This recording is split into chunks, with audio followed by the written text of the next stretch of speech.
시편 67편 말씀. 하나님은 우리에게 은혜를 베푸사 복을 주시고 그의 얼굴빛을 우리에게 비추사 주의 도를 땅 위에 주의 구원을 모든 나라에게 하소서. 하나님이여 민족들이 주를 찬송하게 하시며 모든 민족들이 주를 찬송하게 하소서. 온 백성은 기쁘고 즐겁게 노래할지니 주는 민족들을 공평히 심판하시며 땅 위의 나라들을 다스리실 것입니다. 하나님이여 민족들이 주를 찬송하게 하시며 모든 민족으로 주를 찬송하게 하소서. 땅이 그의 소산을 내어 주었으니 하나님 곧 우리 하나님이 우리에게 복을 주시리로다. 하나님이여 우리에게 복을 주시리니 땅의 모든 끝이 하나님을 경외하리로다. 아멘. 우리가 교독했던 말씀의 핵심은 모든 민족들이 땅의 끝까지 모든 민족들이 하나님을 찬양할 수 있도록, 하나님을 찬양하는 것은 하나님의 백성들이 찬양하는 거죠.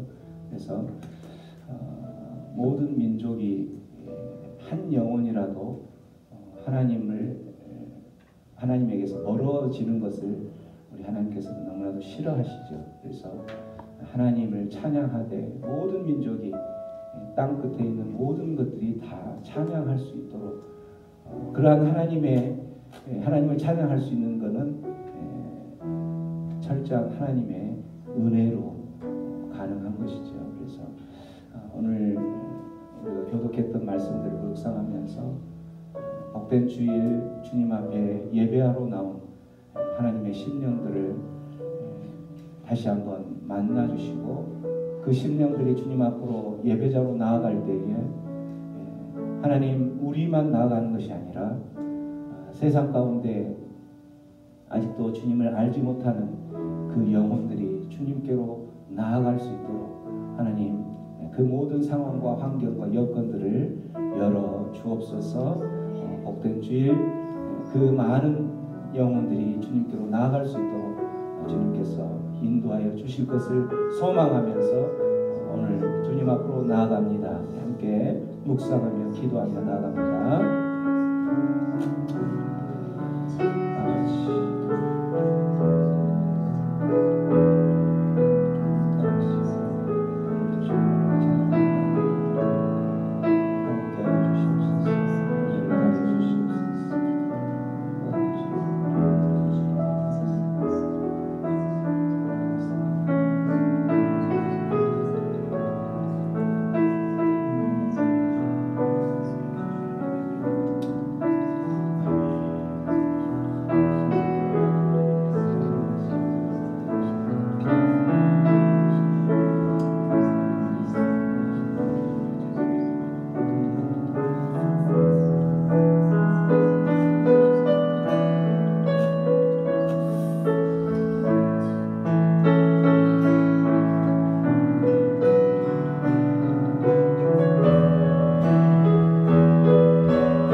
피난처가 되시며 환난 중에 우리의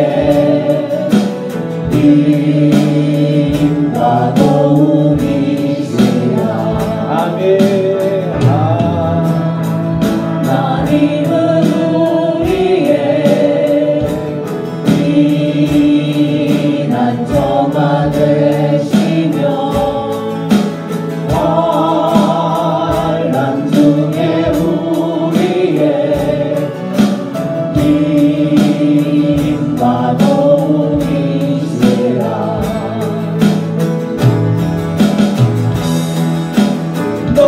너희는 가만히 있어 주가 하나님 될말지어다. 열방과 세계 가운데 주가 높임을 받으리라. 사랑합니다.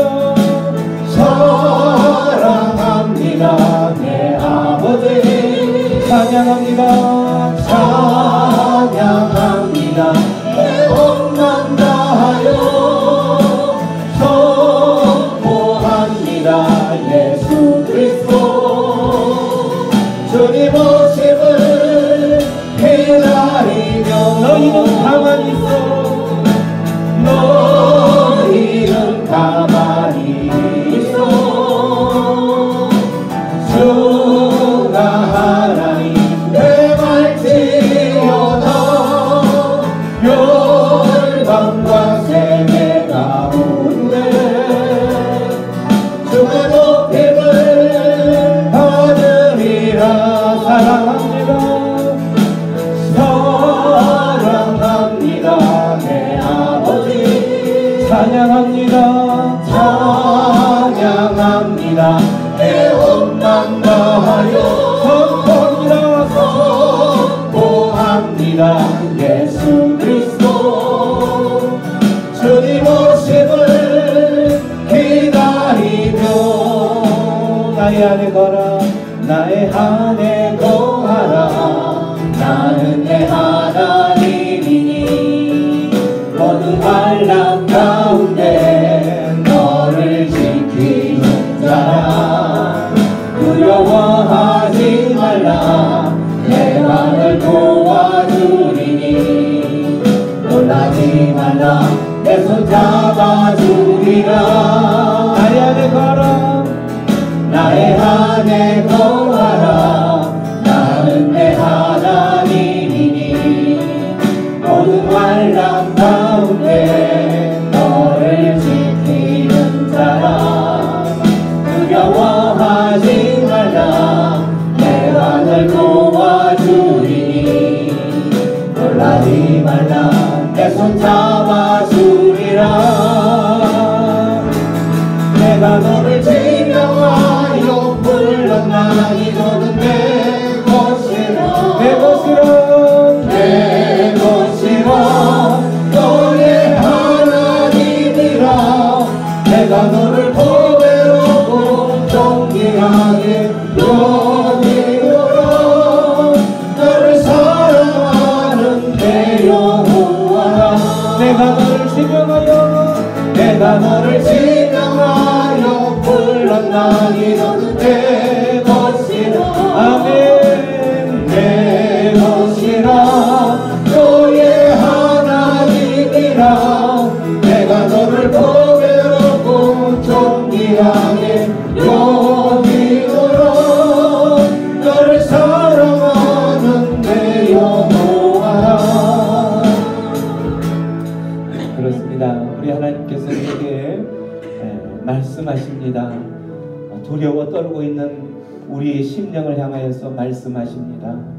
힘들어하고 또 일어날 힘조차 없는 모든 것을 포기하고자 하는 그러한 상황 가운데 있는 우리의 심령들에게 말씀하십니다. 나의 안에 거하라. 나의 안에 거하라.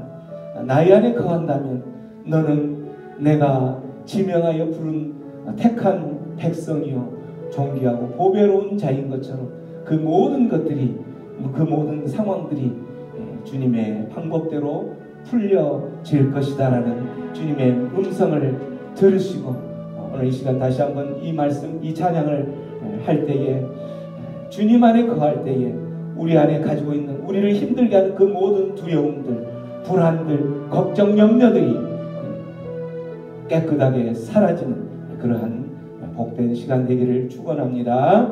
나의 안에 거하라. 다시 한번 찬양할 때에 주님 안에 거할 때에 누릴 수 있는 그 복들, 그 모든 것들을 누리며 나아가는 자 되기를 소원합니다. 나의 안에 거하라. 나는 내 하나님이니 모든 환난 가운데 너를 지키는 자라. 두려워하지 말라. 내가 널 도와주리니 놀라지 말라. 내 손 잡아주리라. 내가 너를 지명하여 불렀나니 너는 내 것이라. 내 것이라. 너의 하나님이라. 내가 너를 보배롭고 존귀하게 여기노라. 너를 사랑하는 내 여호와라. 내가 너를 지명하여 불렀나니 너는 내 것이라. 내 것이라. 내 것이라. 너의 하나님이라.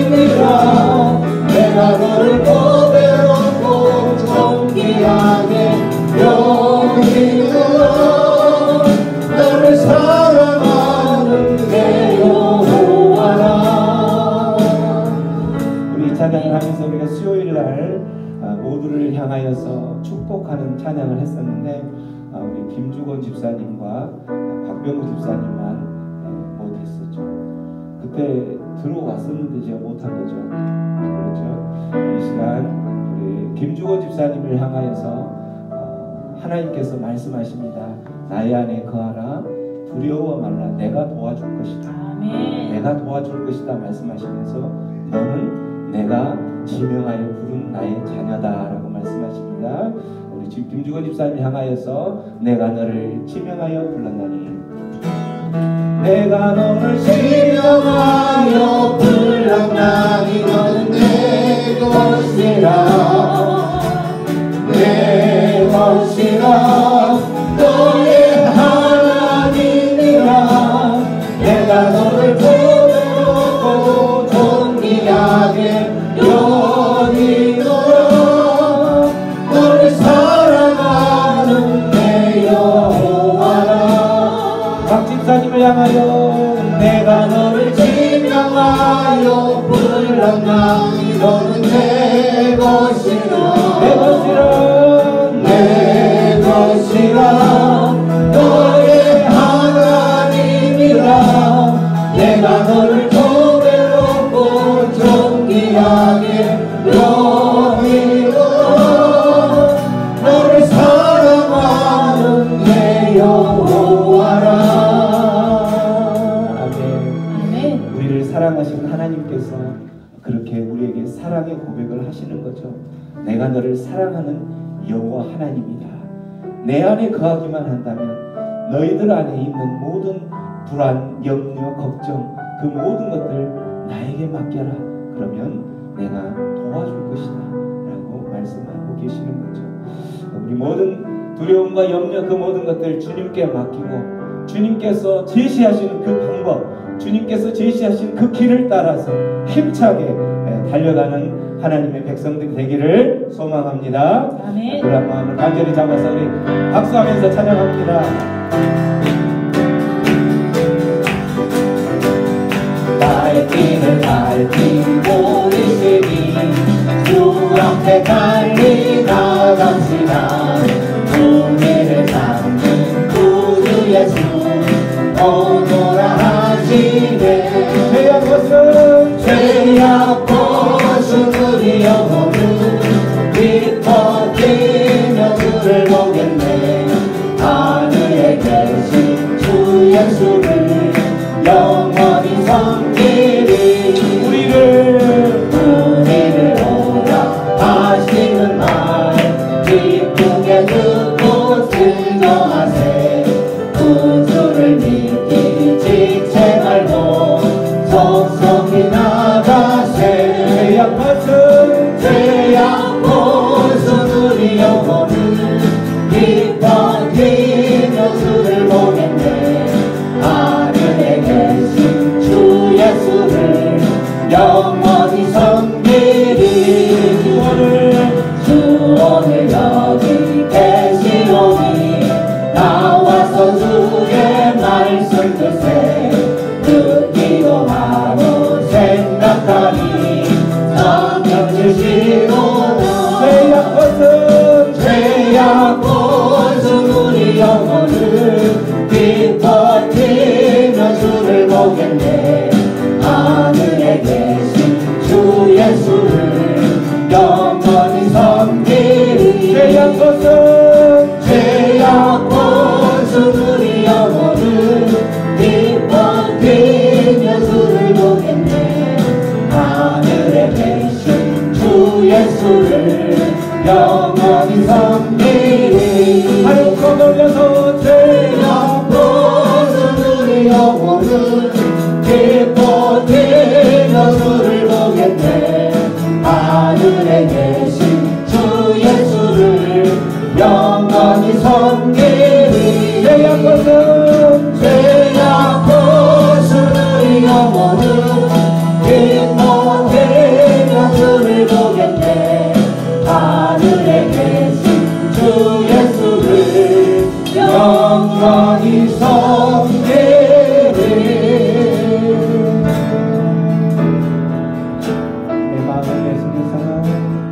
내 마음에 주를 향한 사랑이 나의 말엔 주가 주신 진리로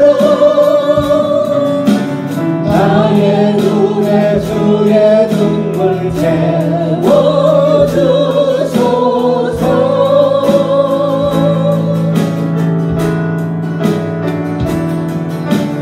내 입술에 찬양의 향기가 두 손에는 주를 닮은 섬김이 나의 삶에 주의 흔적 남게 하소서.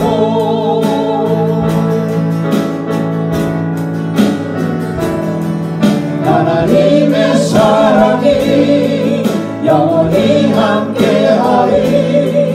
십자가의 길을 걷는 자에게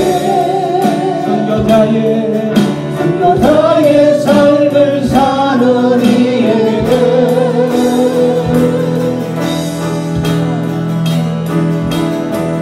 걸어가는 소리와 세상 유혹 속에도 그의 순결한 친구가 되리라. 내 생명 주님께 드리리.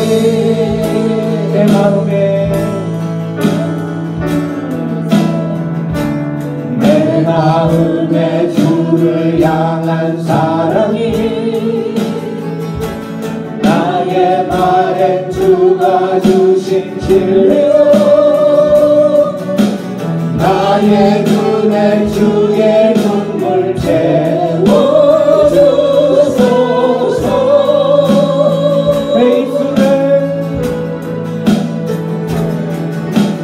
내 입술에 찬양의 향기가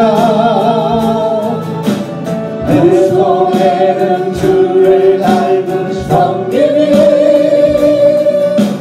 나의 삶에 주의 흔적 남게 하소서.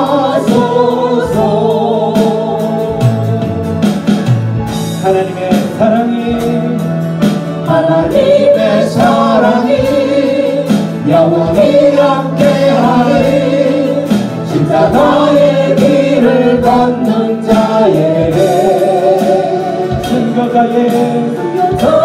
삶을 사는 이에게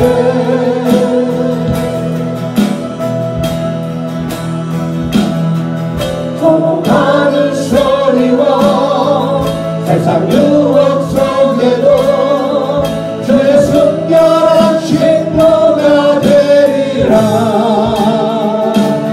내 생명 주님께 드리리. 하나님의 사랑이 영원히 함께하니 십자가의 길을 걷는 자에게 순교자의 삶을 사는 이에게 서론하는 소리와 세상 유혹 속에도 주의 순결한 친구가 되리라. 내 생명 주님께 드리리. 내 생명 주님께 드리리. 내 생명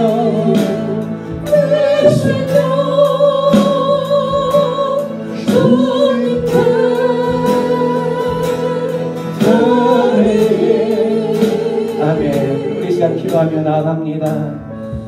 하나님 앞에 나아가는 그 순간까지, 우리가 먼 훗날 하나님 앞에 서는 그 순간까지 우리들이 마땅히 입어야 될 옷이 있다면 거룩한 신부의 옷을 입고 나아가야 하는 것을 우리는 너무나도 잘 알고 있습니다. 그 거룩한 신부의 옷을 입는 모습은 바로 우리의 매일매일의 삶 가운데 십자가를 지는 삶이요, 순교자의 삶을 살아가는 삶이요, 그런 삶을 살아갈 때에 우리의 삶의 흔적 가운데 예수의 흔적, 주님의 그 흔적이 남아져서 주님 앞에 섰을 때에 우리 주님은 그러한 모습을 보고 기뻐하실 거라는 것을 우리 너무나도 잘 알고 있습니다. 하나님 앞에 서는 그 순간까지 하나님 거룩한 신부의 모습으로 살아낼 수 있도록, 그 삶의 흔적이 남길 수 있도록 하나님 내 삶을 붙들어 주시고 강건케 하여 주시옵소서. 우리 그렇게 주님 앞에 기도하며 나아갑니다. 아버지 하나님 감사합니다. 아버지 은혜를 감사합니다. 오늘도 주님 앞에 거룩한 신부의 모습으로 살아가도록 결단하며 나아갑니다. 하나님 오시는 그 순간까지 우리가 거룩한 신부가 되어서 살아갈 때에 하나님 우리가 십자가의 삶을 살아가는, 십자가의 삶을 살아가는 그 모든 모습들을 통하여 아버지 앞에 섰을 때에 부끄럽지 않는 삶을 살 수 있도록 주여 역사하여 주시옵소서. 함께하여 주시옵소서. 주님만을 바라보며 나아갑니다. 거룩한 신부의 모습으로 나아갑니다. 하나님의 사랑에 여러분이 함께한 것을 소망하며 나아갑니다. 주여 우리 모든 삶을 십자가의 길을 걸어갈 수 있도록 아버지여.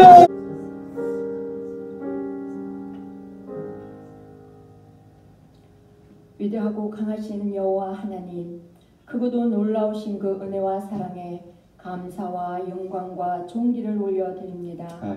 공허하고 혼돈스러운 세상 속에서 저희를 불러내셔서 하나님의 기이한 빛에 들어가게 하시고 하나님의 영광스러움을 맛보아하는 가장 귀한 예배의 자리로 인도하여 주심에 감사를 드립니다.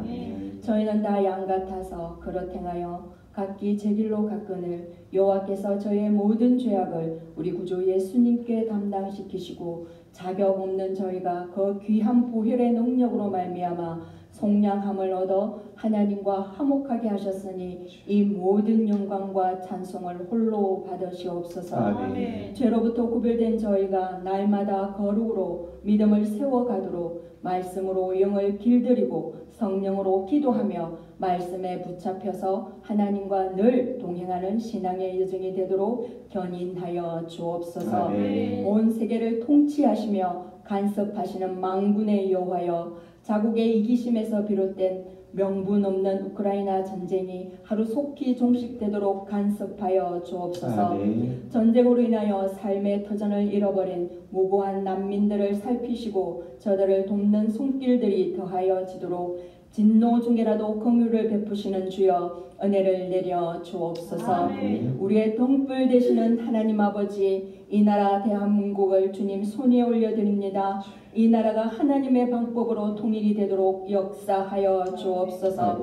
빛이 어둠을 물리치듯이 주님의 등불이 저 북녘 땅을 비추셔서 주체 사상에 사로잡히고 사람에 사로잡힌 저들의 결박을 끊어내시고 복음 안에서 자유케 되도록 은혜의 물결을 일으켜 주옵소서. 예수 그리스도 그분 안에만 참 자유가 있음을 깨닫도록 저들을 마음과 눈을 주님의 등불로 비추어 주옵소서.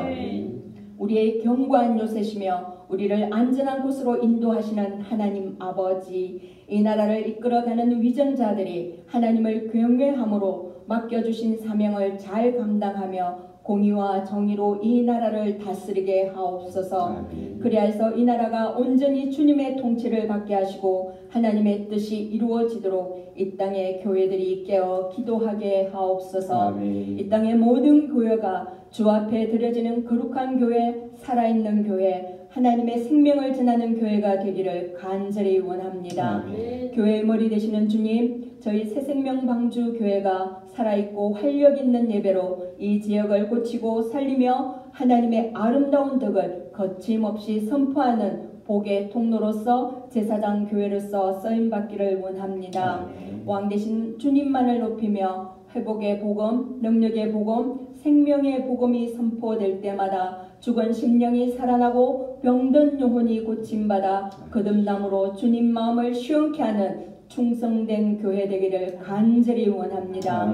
여호와 라파, 우리의 영혼력을 굳히시는 주님, 사랑하는 지체들 가운데 몸이 연약한 자들이 있습니다. 주님께서 함께 하셔서 만져주시고 치료하셔서 회복되도록 크신 은혜를 베풀어 주옵소서.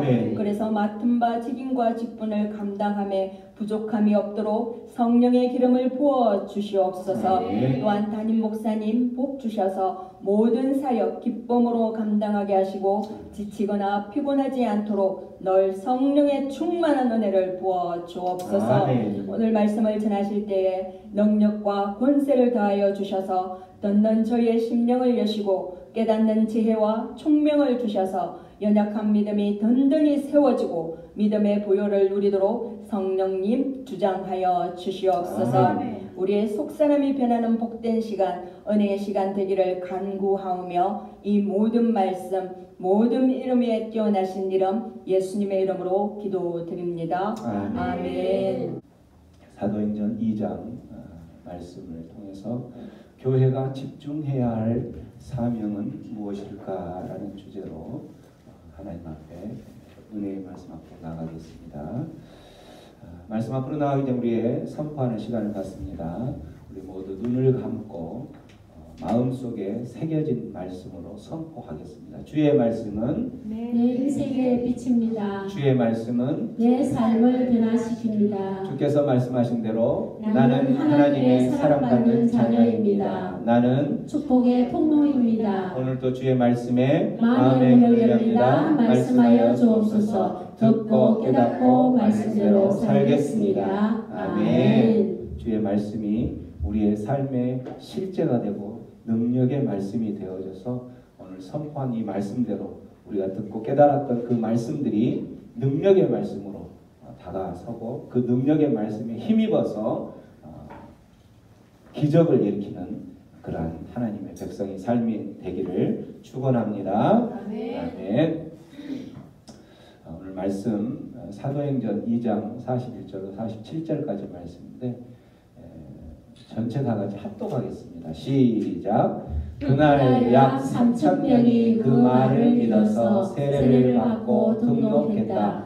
그들은 사도들의 가르침과 공동생활과 공동식사와 기도에 자신들의 삶을 드렸다. 주위에 있던 사람들 모두가 사도들을 통해 이루어진 모든 이적과 표적을 보고 두려워했다. 믿는 사람들 모두가 무엇이든 공유하면서 멋진 화합을 이루고 살았다. 그들은 자신들이 가진 것은 무엇이든 팔아 공동자원으로 이용하면서 각 사람의 필요를 채웠다. 성전에서 예배를 드리고 나서 집에서 식사하고 하나님을 찬양하는 것이 그들의 하루 일과였다. 식사 때마다 즐거움이 넘쳐 흐르는 축제였다. 사람들은 그 모습을 좋게 보았다. 하나님께서 구원받은 사람들을 더하셔서 날마다 그들의 수가 늘어났다. 아멘. 여러분, 교회 공동체, 특별히 새생명 방주교회 공동체가 감당해야 될 사명 하면은 뭐가 떠오르세요?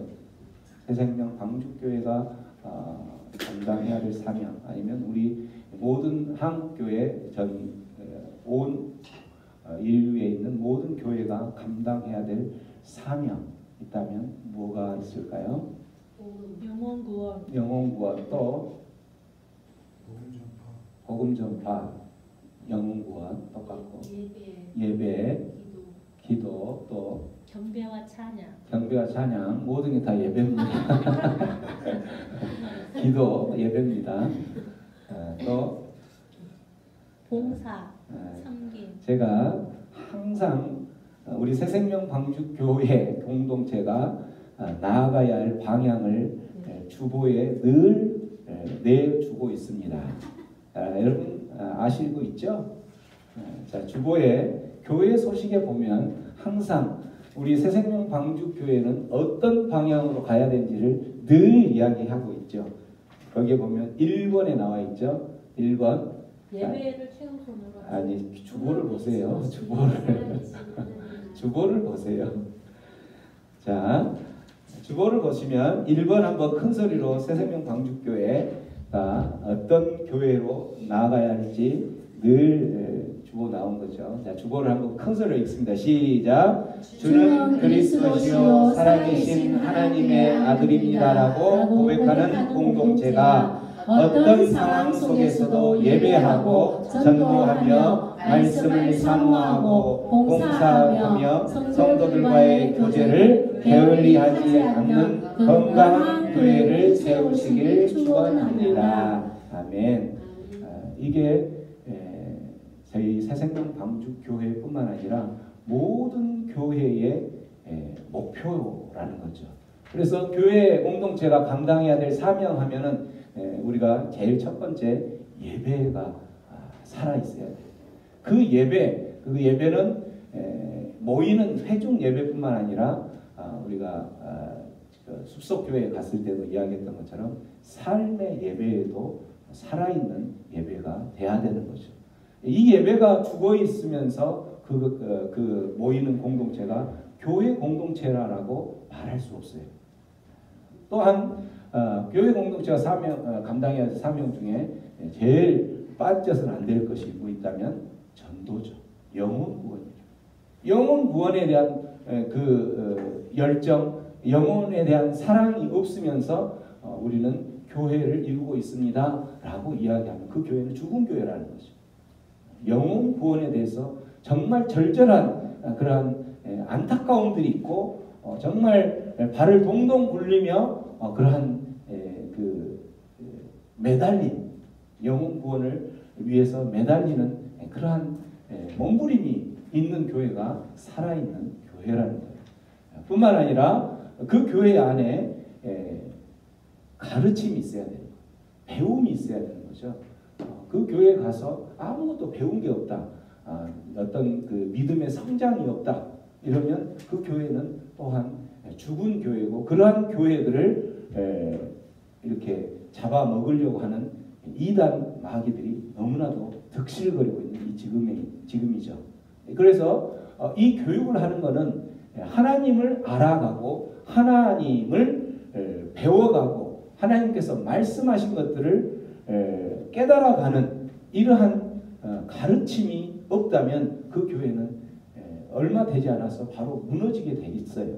얼마 되지 않아서 사단 마귀의 손아귀에 넘어가게 되는 거죠. 그래서 교육을 하는 거예요. 우리 교회는 매주 수요일, 그 다음에 매일 묵상의 말씀을 통하여서 가르침을 하고 있죠. 이러한 가르침의 그 대열에 들어오지 않으면 스스로 뿌리를 내릴 수도 없을 뿐더러 도태하게 돼 있어요. 뿐만 아니라 교회 공동체라면 뭐가 그곳에 있어야 되냐면은 봉사하는 섬김의 그 모습들이 있어야 되는 거죠. 그 한 공동체가 이루어지기 위해서는 공동체가 두 사람부터 시작해서 몇 사람이든 어쨌든 공동체가 돌아가려면 누군가의 그 섬김이 있어야 되는 거죠. 목사는 목사로서의 섬김이 있어야 되고 봉사하는 부분이 있어야 되고 또 우리 장로님은 장로님대로의 그 맡은 사명에 대한 봉사와 섬김이 있어야 돼요. 권사님은 권사님에 대한 그 봉사와 맡은 섬김이 있어야 되는 거죠. 찬양을 인도하는 찬양을 또 악기를 연주하는 분은 거기에 대한 맞는 또 이곳에서 봉사부장으로 우리 누가 봉사부장이죠? 윤미숙 집사님이 봉사부장. 봉사부장 타이틀 자체도 봉사부장으로 이렇게 한 분은 정말 모든 분야에 있어서 봉사를 하지 않으면 교회가 안 돌아가는 거예요. 그래서 봉사는 교회 공동체가 유지되기 위해서는 그 교회가 살아있다라고 하려면 봉사가 빠지면 안 되는 거죠. 누군가의 그 헌신, 누군가의 그 섬김이 있어야지 교회가 돌아가는 거예요. 그래서 그게 사명의 한 부분으로 들어가는 거죠. 마지막으로 교회 공동체가 이루어져야 될 게 성도의 교제라는 거예요. 성도와의 이런 부분들이 예배도 살아있고 전도도 열심히 하고 그리고 또 가르침도 열심히 하고 봉사도 열심히 하는데 성도와의 교제가 없다. 성도들 이렇게 볼 때는 꼭 남을 보듯이 한다. 그러면 그 교회는 죽은 교회라는 거예요. 그 교회는 끈끈한 어떤 그러한 것이 아니라 예를 들면 우리 그 극장에서 영화를 다 보고 나면 영화 보고 나서 어떻게 해요? 사람들이 영화 보고 나서 서로 끈끈하게 영화가 어떻습니까? 라고 서로 이야기하는 건 없죠. 다 흩어지죠. 우르르 흩어지죠. 이러한 관람객에 불과하다는 거죠. 교회 공동체라는 게. 교제가 없다면.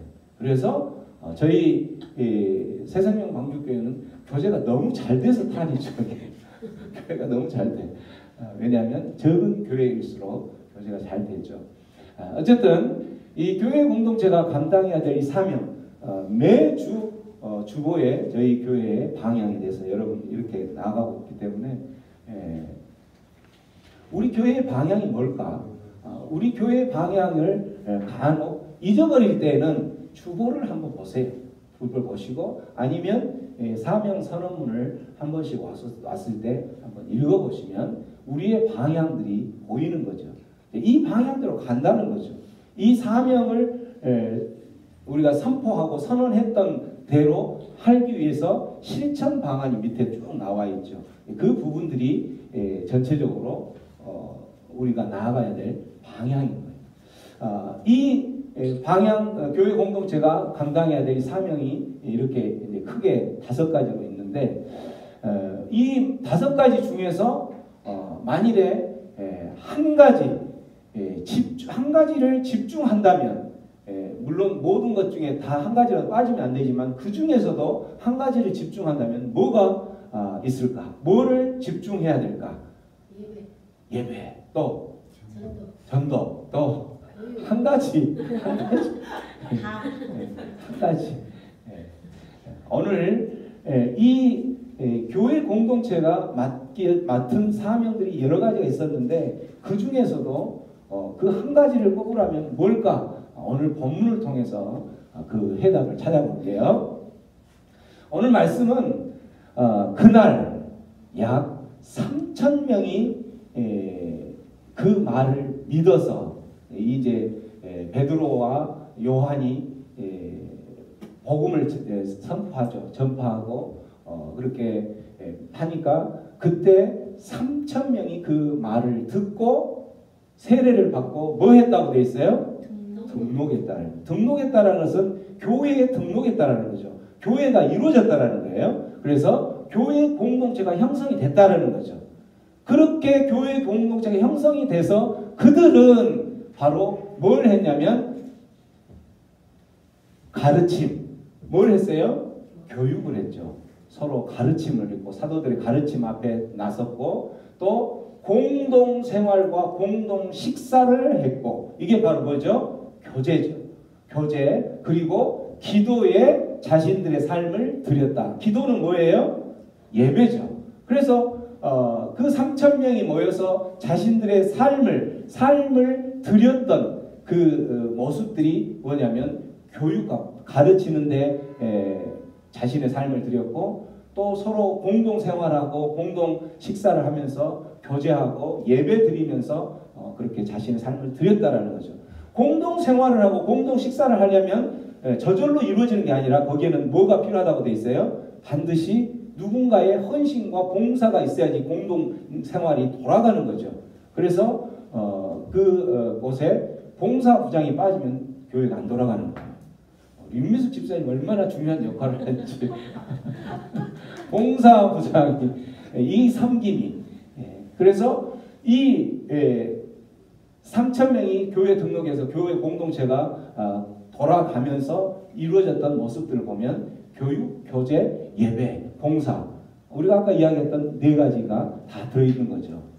뿐만 아니라 43절에 45절에 보면 주위에 있는 사람들이 이 사도들의 이 기적을 보고 깜짝 놀랬죠. 그러면서 또 그 기적을 보고 또 어떤 하나님의 능력으로 교회가 형성이 됐던 그 사람들이 믿는 사람들 모두가 무엇이든 공유하면서 서로 멋진 화합을 이루었다 이렇게 돼 있죠. 멋진 화합. 그리고 그들은 자신들이 가진 것에 무엇이든 팔아서 공동 자원으로 이용하면서 무엇을 채웠다고 돼 있어요? 각 사람의 필요를 채웠다라는 거예요. 자기들의 그 가지고 있는 부분들을 팔아서 그것을 헌금을 해서 그 헌금한 돈을 개인적인 어떤 이익을 위해서 사용하는 것이 아니라 공동 자원으로 사용했다라는 거예요. 집을 팔기도 하고 뭐 이렇게 다 하기도 하고 그렇게 하니까 이런 것들을 이제 뭐라고 이야기하냐면 통용이라고 해요. 통용이 아니라 통용. 통용의 헬라어 단어는 코이나라는 뜻인데 이 통용 서로 자기가 가진 물건을 팔아서 공동 자원에 헌금으로 내고 그 헌금한 돈을 가지고 개인적인 것을 사용한 것이 아니라 공동 자원으로 이용해서 그 공동 생활을 하다 보면은 필요한 필요들이 있겠죠. 그 필요들에 채워서 사용을 했다라는 거죠. 이 자체가 여기 코이나라는 단어에서 나온 게 코이노니아 교제라는 뜻이에요. 이 교제. 그래서 여기에서 이렇게 하는 모습들도 역시 교회에 맡겨진 그 사명들 교제를 하고 있는 모습이라는 거죠. 이러한 모습들 또 공동 자원을 해서 그거를 이렇게 사용하는 데에는 또 누구가 필요하냐면 봉사하는 누군가의 섬김이 있어야 되는 그 운영이 되려면 그렇게 돌아가려면 이렇게 해서 자기가 가지고 있는 모든 재산들 이런 부분들을 다 팔아서 그걸 공동 자원으로 사용했다라고 이야기를 하는 거예요. 이렇게 설교를 하니까 믿지 않는 한 남편이 그러면 그렇지 교회에 가면 집 팔아서 모든 거 다 팔아서 저렇게 헌금하라고 하는 소리가 나올 줄 알았어 라고 이야기를 하고 또 이런 이야기 설교를 하면서 조심해야 될 게 뭐냐면 총 맞을 걸 조심해야 되는 거죠. 그 일본의 아베 총리가 총 맞은 이유가 뭐 때문에 총 맞은지 알죠? 여러분 알죠? 몰라요? 그게 사실인지 아닌지 모르지만 어쨌든 뉴스상으로는 뭘로 나왔냐면 그 통일교 자기 그 총쏜 아들이 자기 어머니가 통일교를 아주 맹신적으로 믿는 그 사람이었는데 통일교에서 그걸 믿으면서 자기에 있는 모든 재산들을 다 팔아서 거기에 맡겼다라는 거죠. 맡겼는데 그 통일교와 연관이 있는 사람이 아베 총리였던 거예요. 그래서 그 너무 싫어가지고 그 총리를 쏴서 죽였다 갔다라고 이렇게 보도상으로 나왔어요. 뭐 이제 보도상으로는 그렇지만 뭐 다른 또 뭐가 있을 수도 있는데 어쨌든 그렇게 모든 재산을 다 팔아서 이렇게 해야 된다라고 이야기하니까 우리 지금 현재 듣고 있는 우리들도 굉장한 부담이 되는 거죠. 그러면 정말 교회를 이루기 위해서는 그렇게 있는 것들 다 팔아서 모든 필요들을 서로 채워주고 어떠한 부족함이 없게끔 만들어야 되는 것인가? 여기에서는 강제성이 있는 건 아니었어요. 사도행전 2장을 넘어서서 5장으로 가보면 그렇게 공동 생활을 하는 모습들 가운데에 누가 나오냐면 이제 헌신을 정말 자원하는 마음으로 긍정적으로 헌신했던 바나바가 나오고 그 다음에 또 하나는 그거를 이용을 해서 오히려 자기가 어떤 그 바나바처럼 그렇게 한마디로 나도 이런 사람이야라고 그걸 받을 수 있는 것을 생각해서 부정적으로 한 아나니아와 삽비라가 나오죠. 이제 그 바나바가 이러한 공동 자원을 하기 위해서 자기가 가진 소유의 밭을 팔아서 그거를 사도들 앞에 헌금으로 내놓는 거죠.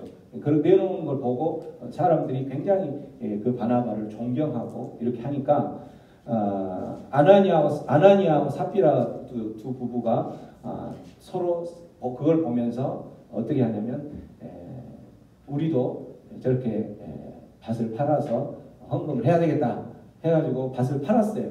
밭을 팔았을 때 1,000원이 딱 나왔다면 1,000원 다 한 것이 아니라 그 중에 300원은 딱 뒤 호주머니에다 넣어놓고 700원만 딱 냈던 거예요. 이걸 내는 그거를 이제 하나님은 아시죠. 하나님은 아시고 그래서 그때 베드로가 아나니아야, 네가 낸 이 돈이 전부이냐? 라고 이야기를 하니까 네 맞습니다. 전부입니다. 라고 거짓말을 하죠. 왜 너는 하나님을 속이느냐? 라고 하면서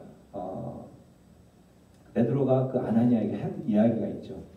네가 팔기 전에도 그 밭은 너의 것이었고 다 팔아서 가진 네 수중에 있는 그 돈도 다 너의 것이었다. 그렇기 때문에 네가 마음대로 다 그거를 할 수 있었던 거예요. 예를 들면 너의 마음 가운데에 내가 700원만 하고 싶으면 700원을 하는 게 너의 마음이었기 때문에 하나님은 그걸 받았을 것인데 왜 700원만 하고 300원은 뒤에 호주머니에 넣어놓고 없다라고 거짓말 치느냐라고 이야기하면서 네가 가진 돈을 왜 네 마음대로 사용하지 못하고 사단의 사로잡혀서 그렇게 거짓말을 했느냐라고 하면서 그 자리에서 죽죠. 그 부인이 남편이 죽은지도 모르고 왔을 때에 또 부인에게 물어보죠. 네가 판 돈이 다 그거냐라고 했을 때 역시 똑같이 거짓말하는 거 보고 그 부인 남편을 장사하고 돌아오자마자 그 부인은 똑같이 죽는다라는 거예요. 여기서 이 공동 자원을 자기의 소유를 모든 것을 팔아서 공동 자원을 사용했다라는 이 말은 강제가 아니라는 거예요. 믿음으로 자원하는 마음으로 거기에서 철저하게 사는 게 자유의지였어요. 자유의지. 믿음대로 내 믿음대로 우리가 헌금을 하는 데는 믿음으로 헌금을 하는 것이지 어떤 그 강제로 헌금하는 게 아니라는 거죠. 이러한 것이 이루어지는 곳이 바로 교회라는 거예요. 그래서 헌금을 우리들은 절대 너 이만큼 헌금하지 않으면 안 되라고 강제성을 띠지는 않죠. 믿음으로 하는 거기 때문에. 이렇게 이러한 교제가 이루어지는 곳이 바로 교회라는 거예요. 뿐만 아니라 46절 47절에 보면 성전에서 무엇을 드렸어요? 예배를 드렸죠. 이 3,000명이라는 사람이 세례를 받고 교회를 이루어서 예배를 드렸어요. 그리고 집에서 식사하고 하나님을 찬양하고 똑같이 예배하죠. 집에서 식사하고 교제했던 거죠. 그게 바로 그들의 하루 일과였다라고 하는 거예요. 그들의 하루 일과가 그렇게 모여서 그렇게 예배하고 한 교회를 이루어가고 교회를 건강하게 세워가는 모습이 하루 일과였다라는 거죠. 그런 모습들을 보면서 또 그들의 그 모습들은 그렇게 교회를 이루어가는 모습 가운데에서 어떤 모습이었냐면 식사 때마다 즐거움이 넘쳐 흐르는 뭐였다? 축제였다는 거예요. 축제. 우리는 교회를 이루어가면서 우리의 얼굴에 비춰진 흔적들이 어떤 모습으로 나와야 되냐면 축제의 얼굴이 나와요. 기쁨의 얼굴로 나와야 되는 거예요. 그런데 예배하고 교회를 이루면서 기쁨의 얼굴이 아니라 마지못해서 아까 그 헌금할 때도 마찬가지 마지못해서 거짓말하고 또 예배드리러 나오는 모습 가운데서도 마지못해서 나오는 것이라면 축제가 될 수가 없다라는 거죠. 이러한 그들의 얼굴에 축제의 얼굴을 보고서 사람들은 그 모습을 좋게 보았다라는 거죠. 사람들이 좋게 보고 거기에 역사하는 게 바로 뭐였냐면 하나님께서 구원받은 사람들을 더하셨더라고요. 그러한 모습들을 통하여서 하나님께서 자연스럽게 전도가 이루어졌다라는 거죠. 하나님의 나라가 확장되었다라는 거죠. 교회의 그 모습들은 이러한 예배와 봉사와 또 가르침과 이 모든 것들을 통하여서 결국은 마지막 귀결되는 것은 뭐냐면 그러한 모습들을 보고 마지막 귀결되는 것은 전도라는 거죠.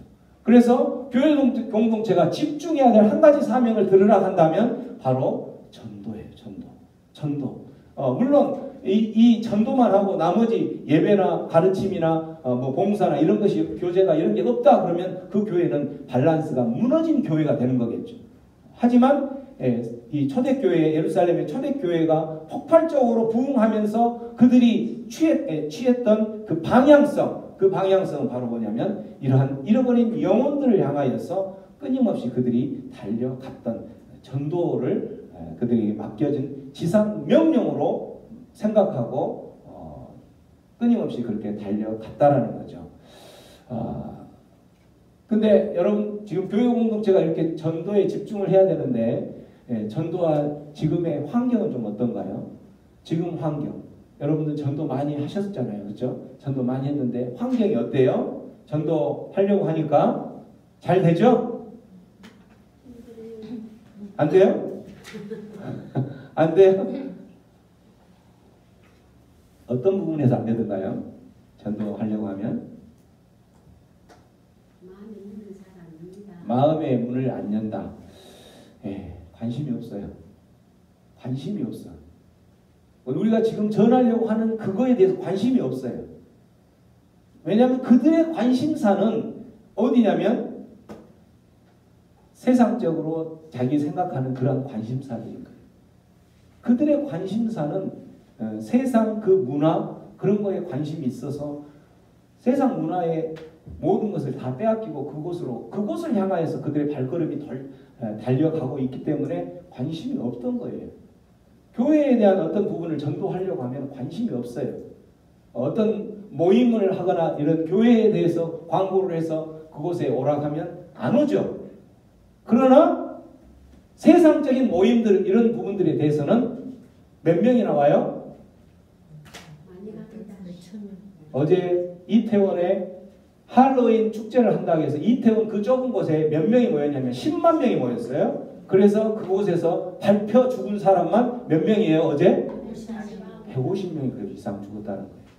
이게 현실이라는 거죠. 왜 교회 모임에는 관심이 없는데 그들은 그렇게 10만 명이나 모이면서 그 악의 영을 불러들이는 그러한 축제 가운데 그 악의 축제 가운데에는 10만 명이 모여서 목숨을 걸고 죽어가면서까지 그렇게 모일까? 이 하나님의 나라에 대해서는 왜 관심이 없을까? 왜 관심이 없을까요? 기독교가 아니기 때문에 그래요. 요즘 기독교를 뭐라고 이야기하냐면 개독교라고 개독교. 왜? 기독교에서 교회를 이루어가는 그 사람들이 보여준 흔적들, 그 흔적들이 정말 세상적인 그 말로 뭐 같은 행동을 했기 때문에 그런 거예요. 뭐 같은 행동을 하니까 기독교가 아니고 개독교라는 거예요. 이러기 때문에 그 좁은 곳에 10만 명은 모이지만 이 전도하는 장소 그곳에는 어떻게 해요? 한 명도 모이지 않아요. 모이지 않아요. 그곳에는 밟혀서 죽을 일이 전혀 없어요. 저는 어제 설교를 준비하면서 12시 몇 분쯤에 이렇게 하고 있는데 뉴스에 뜨더라고요. 그 12시 몇 분, 12시 5분인가에는 50명이 지금 구조대원들이 가서 응급처치를 하면서 심폐소생술을 하고 있습니다. 아직도 많은 사상자들이 생길 것 같습니다. 왜 그렇게 사람들이 많이 몰렸는데 그렇게 사람이 죽지? 분명히 이 사람들 술 먹고 분명히 약을 했을 거다. 마약하고 안 그러면 제정신에 무슨 그렇게 해서 사람이 죽을 이유가 없을 건데 오늘 아침에 우리 김사모하고 같이 교회 오면서도 그렇게 죽은 이유가 아마 약을 했을 것이다. 약을 했으니까 뭐 그냥 미친 듯이 뛰어가고 넘어지고 한 사람이 넘어지면 그 위에 넘어지고 또 밟히고 하면서 죽은 사람이 그렇게 생겼던 거죠. 할로윈 축제에서 이렇게 죽은 게 역사상 처음이에요. 그거이 바로 어디에서 할로윈 축제는 우리나라 축제가 아니에요. 미국 축제인데 그런 외국 축제인데 우리나라에서 그 할로윈 축제, 외국 축제, 악의 축제에 가담해서 죽은 사람이 150명이라는 숫자가 가까이 더 늘어나겠죠. 지금 중환자실에 있는 사람까지 합치면 왜 이렇게 돼 있느냐? 왜 교회 모임에는 그렇게 한 사람도 관심이 없고 오는데 우리의 삶이, 우리의 지금까지 살아왔던 그 모습들을 되돌아봐야 돼요. 정말 교회 다니는 사람의 모습이 욕을 얻어먹고 교회 다니는 사람이 왜 저래? 또 큰 교회 이런 그 자금들 큰 교회에서 이렇게 자녀들에게 세습해서 물려주는 이런 모습들 큰 교회 목사님들이 어떤 교회 그 공금 횡령하는 것들 이런 모습들이 전 교회의 전부는 아닌데 그게 교회의 모습으로 생각한다라는 거죠. 엊그제 제가 동문 그 모임에 저녁 식사 모임에 갔는데 그곳에서도 교회에도 똑같이 자기의 세상 사람들이 자기의 유익이 아니면 그건 정의가 아니다라고 외치는 것과 마찬가지로 교회도 똑같다 그렇게 이야기를 하더라고요. 교회도 자기에게 유익이 없으면 그게 선이 아니고 정의가 아니다라고 이야기를 한다라는 거예요. 그 이야기를 하는 이유는 뻔하죠. 매스컴상 이런 이야기들이 나오니까 한참 듣다가 제가 목사인지 뻔히 알는데도 그 이야기를 하는 모습을 듣다가 그거 맞습니다. 그렇게 교회의 모습이 그렇게 비춰졌고 또 그렇게 행했던 모습이 사실입니다. 맞습니다. 그러나 그거는 일부분입니다. 교회의 우리 한국 교회 전체의 모습이 그거라고 생각하지 마세요. 그렇지 않는 사람도 있습니다. 그 선배님이 그랬습니다. 선배님 앞에 서 있는 저도 목사입니다. 그런 사람 아닙니다. 이렇게 했는데 세상 사람들은 눈에 보이는 모습대로 보는 거예요. 기독교를 안 본다라는 거죠. 기독교를 보는 거예요. 지금의 현실. 그렇기 때문에 그러한 사고방식을 갖고 관심이 없는 그러한 사람들에게 전도지 불특정 다수에게 100만 장을 뿌려도 그곳에 한 명도 열매가 없는 게 지금의 현실이라는 거죠. 지금의 이 현실이 분명히 교회 공동체를 이루고 있다면 한 가지 집중해야 될 사명이 잃어버린 영혼에 대해서 전도해야 되는데 세상은 어때요? 이러한 상황이에요. 여러분들이 전도하려고 할 때도 참 답답했잖아요. 안 되잖아요. 그래서 저도 포기하자 라는 생각이 여기까지 올라올 때가 한두 번이 아니었던 거죠. 포기해야 될까요? 어때요? 그래도 해야 된다. 아멘. 또 끝까지 해야죠. 끝까지 해야 된다. 아멘. 포기해야 될까? 하나님이 포기 안 하시는데 포기하면 안 되겠죠. 그래서 어떤 힘으로 포기하면 안 되고 어떤 힘으로 해야 될까? 사도 바울의 전도 방식을 벤치마킹 해야 되겠구나 이런 생각을 했어요. 여러분 벤치마킹 뭔지 알죠? 벤치마킹 어떤 그 사례, 성공한 사례 이런 것을 모델로 잡고 그대로 따라 해보는 거죠. 벤치마킹.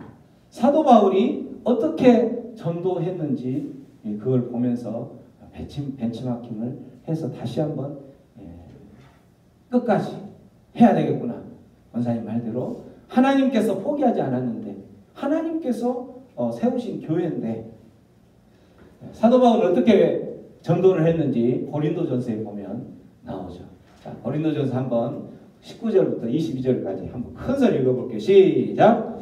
내가 모든 사람에게서 자유로우나 스스로 모든 사람에게 종이 된 것은 더 많은 사람을 얻고자 합니다.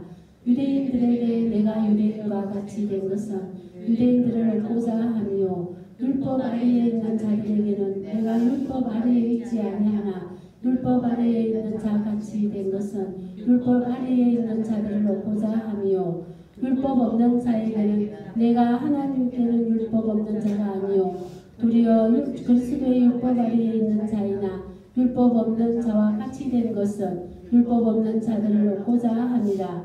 약한 자들에게 내가 약한 자와 같이 된 것은 약한 자들을 얻고자 함이요 내가 여러 사람에게 여러 모습이 된 것은 아무쪼록 몇 사람이라도 구원하고자 함이니. 아멘. 19절에 보면 사도 바울은 자유로운 사람이라고 되어 있죠. 자유로운. 나는 자유자다. 그러나 모든 사람에게 종이 되었다. 그 이유가 뭐라고 되어 있어요? 더 많은 사람을 얻고자 위해서. 20절에 보면 내가 유대인들을 얻고자 유대인과 같이 되었다. 유대인들을 얻고자. 사도 바울은 이제 유대인으로서 바리새인 중에 바리새인으로 아주 정통 유대인 중 유대인이죠.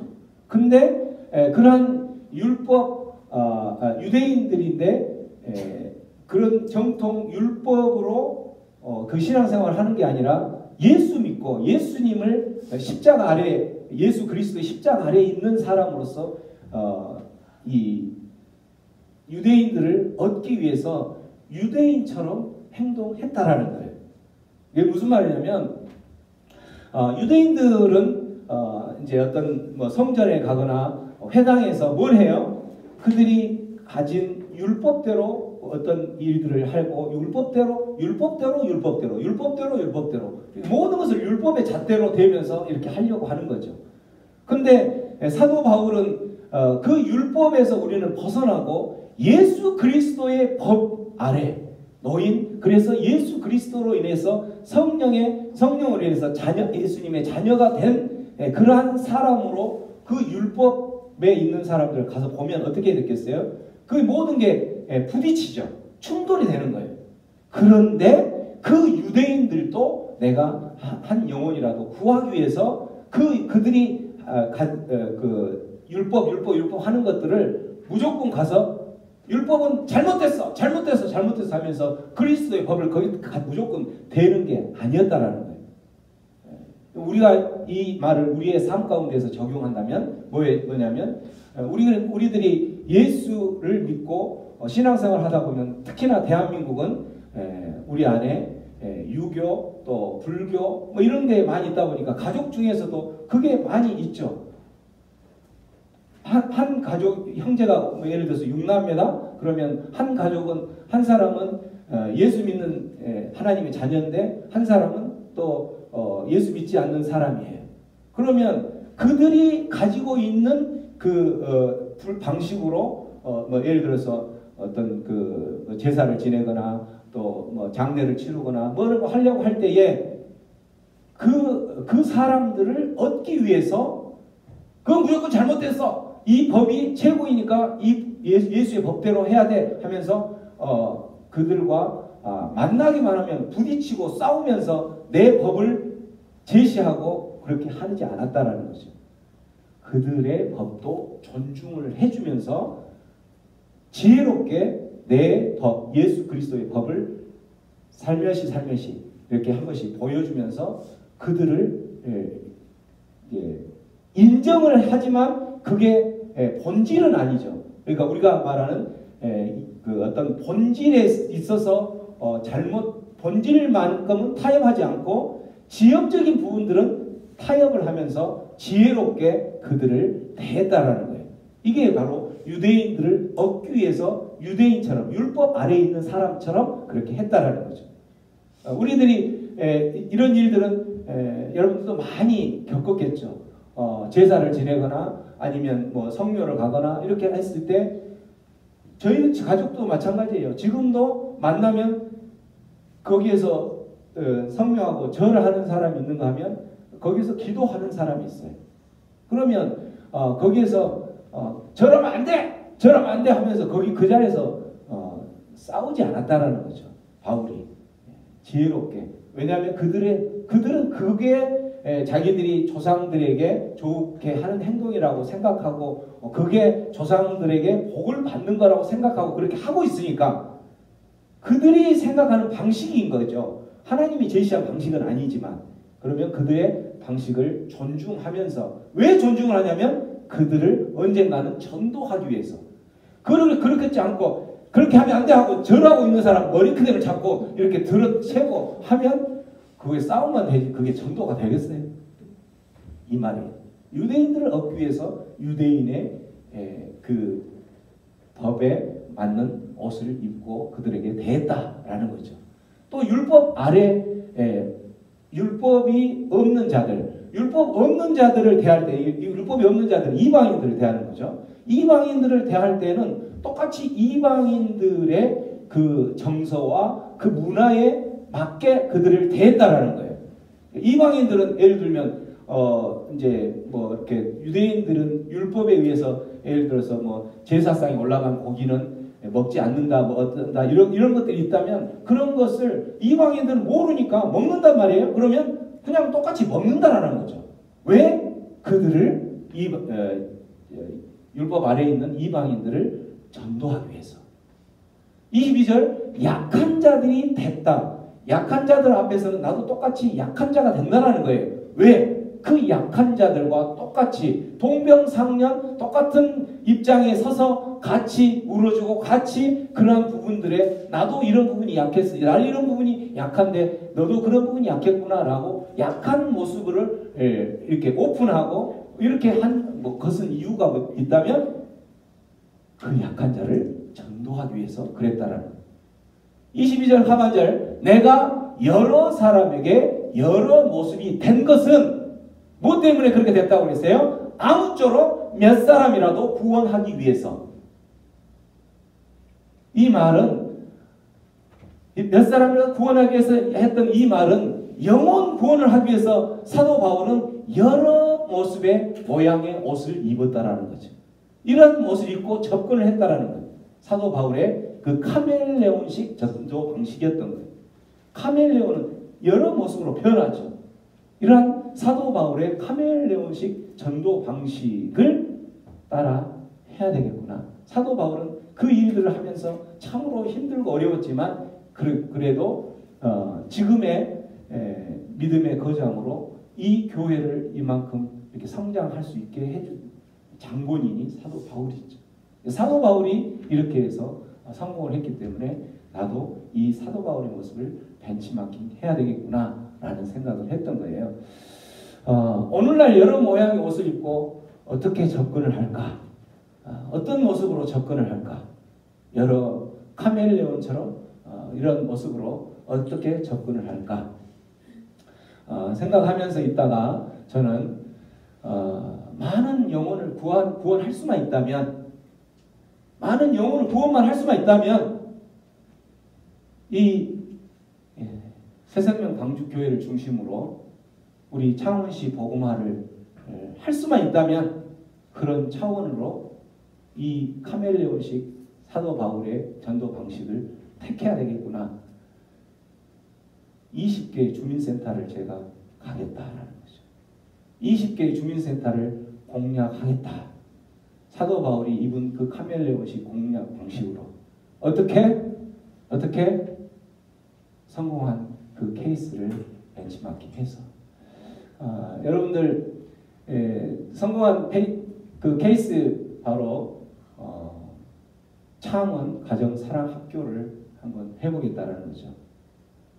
여러분 이 그 몇 주 전에 그 송기배 목사님 오셔서 그 가정사랑학교로 정말 전도하기 힘든 이 상황 가운데에서 그 가정사랑학교를 통하여서 전도를 소개했던 그 목사님 생각나죠. 이제 물론 그 가정사랑학교를 통해서 전도했던 부분까지만은 좋았었는데 그 이후에 뭐 상담사 자격증을 따게 하기 위해서 뭐 이렇게 좀 이렇게 서두르고 약간 상업적인 그런 냄새를 풍긴 것 때문에 상처를 입고 마음 상하신 분들도 있었을 거예요. 저도 마찬가지였으니까. 근데 그 상담사 자격증까지는 그건 뒤로 하고 그 앞에까지만 했을 때 실제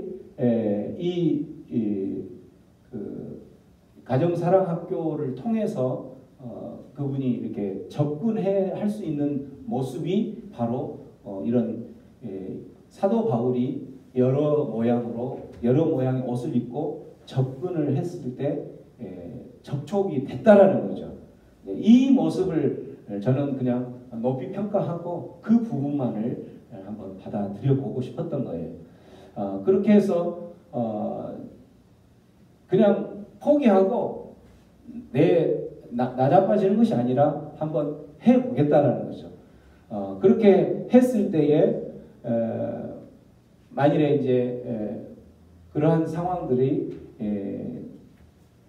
우리 저번에 했던 그 모소 대나무 했던 것처럼 2023년 1년을 저는 그렇게 생각을 하고 있는데 2023년이 지나면 저희 교회도 4년이 지나는 거죠. 그래서 4년 동안 이 접촉점을 가지고 이 창원 가정사랑학교가 이루어진다면 4년 동안 뿌리를 내리는 그러한 성장기를 마친 후에는 정말 모소 대나무가 폭발적인 성장이 이루어진 것처럼 5년째가 된 2024년에는 새생명 광주교회는 폭발적인 부흥이 일어날 줄로 믿습니다. 아멘. 믿습니까? 아멘. 믿습니다. 저는 믿습니다. 이 창원 가정사랑학교를 이제 어떻게 진행이 되냐면 주민센터를 이제 저희들이 방문을 해서 그곳에서 4주 동안 프로그램 진행을 이제 이걸 하는 거예요. 주민센터에서 하는 거예요. 교회에서 하는 게 아니라 행복한 부부, 행복한 가정 만들기 프로젝트를 이제 그 장소를 빌려서 4주 동안 하는 거죠. 그 4주 동안 행복한 부부, 행복한 가정생활 만들기 이거는 이제 전혀 교회 냄새가 없으니까 이 부분에 대해서는 사람들이 꺼리낌이 없죠. 관심이 없는 게 아니라 관심이 있죠. 이런 여기에서 다루는 내용들을 보면은 결혼 예비학교, 아내 사랑교실, 행복한 결혼교실, 부부 사랑교실, 행복한 가정 이런 것들이에요. 말만 들어도 다 짜릿짜릿한 내용들이죠. 자, 아내 사랑교실, 그 다음에 부부 사랑교실, 이제 저를 포함해서 우리 모두는 사실은 이제 결혼을 해서 결혼 생활을 하고 이렇게 했지만 실질적으로는 결혼에 대해서도 학습되어져야 되는 거예요. 어떻게 결혼 생활을 하고 어떻게 이제 이런 것들이 학습되어지고 나서 결혼하고 한 것이 아니라 사실은 이런 부분들이 없이 결혼을 했던 경우가 많죠.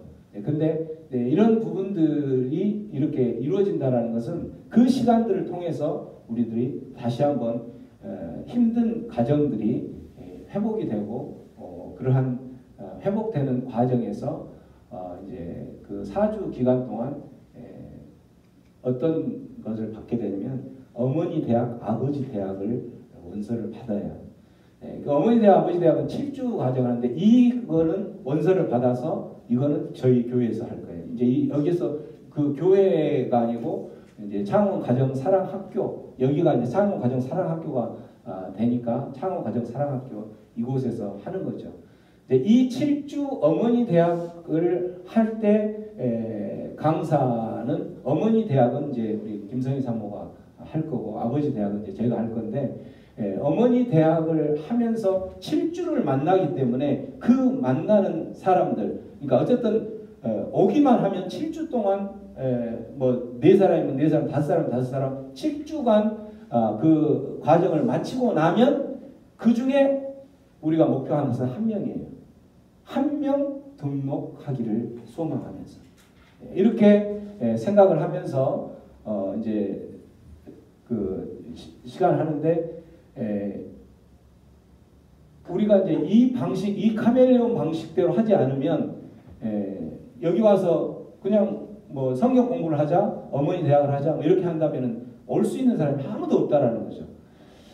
이렇게 진행을 할 때에 제가 생각하기에는 어머니 대학, 아버지 대학 7주를 후에 교회 등록을 권유를 하는데 모소대나무가 4년의 기간에 신앙의 뿌리를 거친 후에는 하루에 30cm 정도 성장을 하는 것처럼 저는 1년에 그 과정들을 거치면서 30명의 등록을 목표로 잡고 있습니다. 이러한 일들이 이루어지려면 어떻게 이루어질까요? 폭발적인 부흥에 필요한 2가지 요소가 있는데 저는 무엇보다도 하나님의 은혜가 없으면 안 이루어지는 거죠. 우리 금요일, 토요일 계속 그 하나님께서 주신 말씀 가운데서도 다윗 왕국을 다윗 왕국이 이렇게 건강하게 세워질 때에 거기에 누가 그 다윗 왕국을 세웠어요? 하나님께서 세우신 거죠. 하나님께서 세우셔서 그 하나님의 은혜로 세워졌던 것처럼 폭발적인 우리가 30명의 1년 2023년에 30명을 잡고 이 카멜레온식 전도 방식을 가지고 진행을 하려고 할 때에 하나님의 은혜가 없으면 그 일은 아무런 소용이 없게 되는 거죠. 그래서 하나님의 은혜를 구해야 되는 거고 2번째는 그 다윗 왕국이 세워질 때에 거기에 보면 정말 다윗 왕국을 세우기 위해서 죽기까지 충성했던 그 헌신된 일꾼들이 있었다라는 거죠. 그 일꾼들이 없었다면 다윗 왕국은 그렇게 세워지지 않는 거예요. 마찬가지로 하나님의 나라 새생명 광주교회가 2023년 이렇게 폭발적인 30명이라는 그 부흥을 기대하고 소망한다면 거기에 죽기까지 충성할 수 있는 헌신된 하나님의 사람들이 필요하다. 그게 바로 누구냐면 저와 여러분들이 하나님의 군사가 되어서 이렇게 죽기까지 충성하는 모습으로 충성하는 모습은 어떤 모습일까요?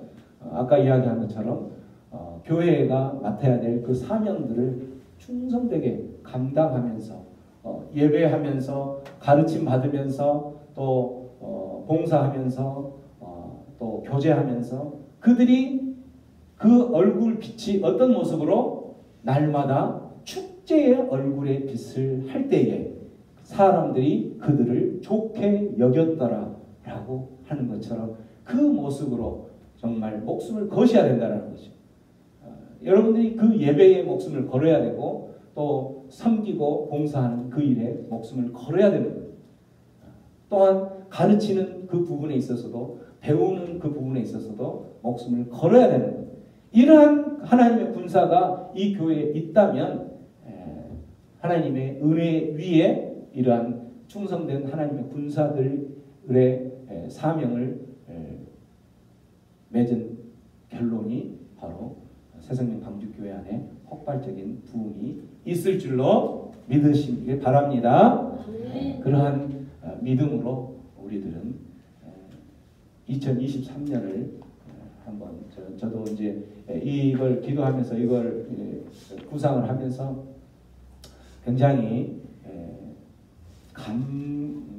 감격스러운 2024년을 마치고 23년을 마치고 24년을 맞이하는 순간 그 부흥의 모습으로 이 새생명 방주교회 안에 가득 찰 그 영혼들을 생각하니까 가슴이 벅차올랐어요. 여러분도 마찬가지죠? 아멘. 24년 초에는 이 교회에 지금 이 자리가 한 책상당 한 사람씩 못 앉고 분명히 두 사람씩 아니면 세 사람씩 아니면 사이에 보조자를 놔서 거기에 사람까지 앉을 줄로 믿습니다. 아멘. 우리 그러한 간절한 소망을 생각하면서 우리 이 시간 기도할 때에 그러한 일들이 이루어지기 위해서는 하나님 우리가 구합니다. 하나님의 은혜가 필요합니다. 특별히 장원 가정 사랑학교를 통하여서 카멜레온식 사도 바울의 그 전도 방식을 저희들이 모방하려고 하는 벤치마킹을 하려고 하는데 하나님 우리의 이 거룩한 부담감을 가지고 나아가려고 하는 몸부림치는 이 모습들을 하나님께서 긍휼히 여겨주셔서 이곳에 은혜를 베풀어 주시옵소서. 또한 내가 죽기까지 충성하는 그 다윗의 충성된 헌신된 하나님의 군사가 되겠습니다. 그런 결단하며 기도하며 나아가겠습니다. 기도합니다. 아버지 하나님 은혜를 감사합니다. 오늘도 주님만을 찬양합니다. 아버지 하나님 이곳에 아버지 새생명 방주교회를 주님께서 세워주셨사오니 오늘도 주님만을 의지합니다. 주님께서 세워주셨사오니 주님께서 부흥케 하여 주시옵소서. 아버지 하나님 세상 사람들은 아버지 교회에 관심이 없습니다. 세상 문화에 관심이 있습니다. 그곳 가운데 아버지 발표 죽임을 당하면서까지도 그곳을 향하여 나아가는 그 영혼들을 불쌍히 여겨 주시옵소서. 하나님 이곳에 다시 한번 그 영혼들이 발걸음을 돌릴 수 있도록 아버지 그 영혼들이 아버지 이 방주 안에 들어올 수 있도록 주님 역사하여 주시옵소서. 아버지 그 일 가운데 하나님의 은혜가 필요하오니 하나님 이곳에 은혜를 다하여 주시옵고 특별히 그 일 가운데 내가 하나님의 군사 되어서 그 일들을 감당할 수 있도록 주여 역사하여 주시옵소서. 함께하여 주시옵소서. 주님 은혜를 감사합니다. 아버지 함께하여 주시옵소서. 아멘. 주님 감사합니다. 아멘. 아버지 은혜를 감사합니다. 사람이 아무리 많은 계획을 세울지라도 그 걸음을 인도하시는 분은 여호와 하나님이시라는 것을 우리가 너무나도 잘 압니다. 하나님 그 걸음 가운데에 하나님의 은혜를 더하여 주시옵소서. 우리의 모든 계획들이 우리 인간적인 계획이 아니라 하나님의 은혜 위에서 아버지의 폭발적인 부흥의 열매를 경험할 수 있도록 인도하여 주시옵소서. 특별히 그 일들을 위해서 내가 하나님의 군사가 되어서 죽기까지 충성하며 헌신된 하나님의 군사로 거듭날 수 있도록 역사하여 주시옵소서. 감사하고 그렇게 살아갈 수 있도록 우리에게 힘과 능력을 주실 것을 소망하오며 예수님의 이름으로 기도하옵나이다. 아멘.